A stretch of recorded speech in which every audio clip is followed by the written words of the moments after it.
ବରୁଣେଶ୍ୱର ମହାଦେବ ଏରଡ଼ା ସକାଳୁ ସକାଳୁ ବାହାରି ପଡ଼ିଲୁ ଏରଡ଼ା ଘାଟରେ ଥିବା ବରୁଣେଶ୍ୱର ମହାଦେବ ମନ୍ଦିର। ମନ୍ଦିରଟିକୁ କେବେ ତିଆରି କରାଯାଇଥିଲା ଏହାର ତଥ୍ୟ ନଥିଲେ ମଧ୍ୟ କାରୁକାର୍ଯ୍ୟରୁ 200 ବର୍ଷ ତଳର ମନ୍ଦିର ବୋଲି ଜଣାଯାଏ। ବରୁଣେଶ୍ୱର ମହାଦେବ ସାରା ଅଞ୍ଚଳରେ ବିଖ୍ୟାତ। କେବଳ ଏରଡ଼ା ପାଖଆଖ ଗ୍ରାମ ନୁହେଁ, ଜଗତସିଂହପୁର, ନିଆଳି, ଅଡ଼ଶପୁର, ଆଳିପିଙ୍ଗଡ଼, ଓଡ଼ିଶା ଆଦିରୁ ଶହ ଶହ ଭକ୍ତ ମହାଦେବଙ୍କ କୃପାଲାଭ କରିବାକୁ ଆସନ୍ତି।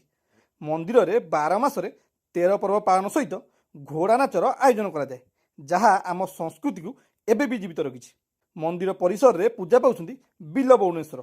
ନନାଙ୍କ କହିବା ଅନୁସାରେ ବିଲ ବରୁଣେଶ୍ୱର ଖୋଲା ଆକାଶକୁ ଭଲ ପାଆନ୍ତି, ତେଣୁ ଖୋଲାରେ ମହାଦେବ ପୂଜା ପାଉଛନ୍ତି। ବରୁଣେଶ୍ୱର ହେଲେ ଏରଡ଼ାର ଇଷ୍ଟ ଦେବତା। ଏବେ ବି ପ୍ରତ୍ୟେକ ଦିନ ଦହି ପଖାଳ ଭୋଗ ପ୍ରଭୁଙ୍କୁ ଭୋଗ କରାଯାଏ। ଯେବେ ବି ଏରଡ଼ା ଆସୁଛନ୍ତି ବରୁଣେଶ୍ୱରଙ୍କ ଦର୍ଶନ ନିହାତି କରନ୍ତୁ। କ'ଣ ଆପଣ କେବେ ଏ ମନ୍ଦିର ଆସୁଛନ୍ତି? ଫୁଲ୍ ଭିଡ଼ିଓ ସୂର୍ଯ୍ୟ ମନ୍ଦିର ଟ୍ରାଭେଲର ୟୁଟ୍ୟୁବରେ ଦେଖିପାରିବେ। ଜୟ ବରୁଣେଶ୍ୱର।